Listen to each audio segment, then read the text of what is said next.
ऐसी मोह की दशा मेरा चैन रैन नैन अपने साथ ले गया नैनों वाले थे नैनों वाले Everyone, welcome back to my new vlog. আজি আমি আহিছো অমৃত উদ্যান। আপোনাৰ এখন হেংৰাবাৰীত আছে ডিসি কোৰ্টৰ কাষত।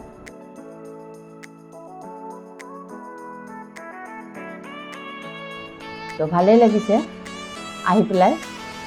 এতিয়া অকণমান ওপৰলৈকে আমি গৈ আছো। আপোনাৰ ইয়াতে মানে টিকেটৰ ৰেটটো হৈছে 30 rupees per person।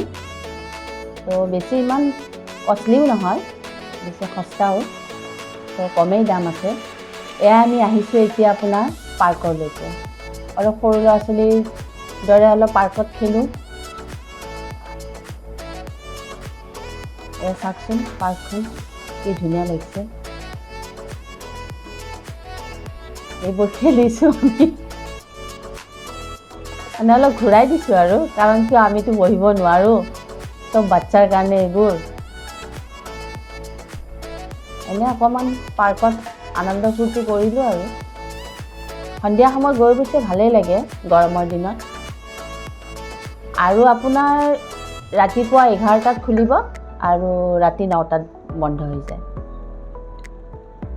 ইয়াতে আহিছোঁ, বাচ্চাবিলাকে বলছ খেলিব পাৰে।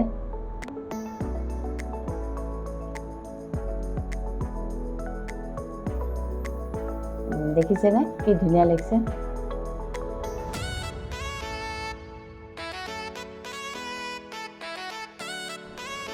ইয়াতে আছে আপোনাৰ বহি চেছ খেলিব পাৰে।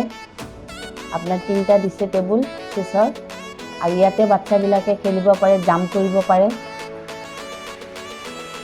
ল'ৰা ছোৱালীৰ কাৰণে খুবেই ভাল। এয়া আছিল আজিৰ কাৰণে অমৃত উদ্যান চালোঁ আমি।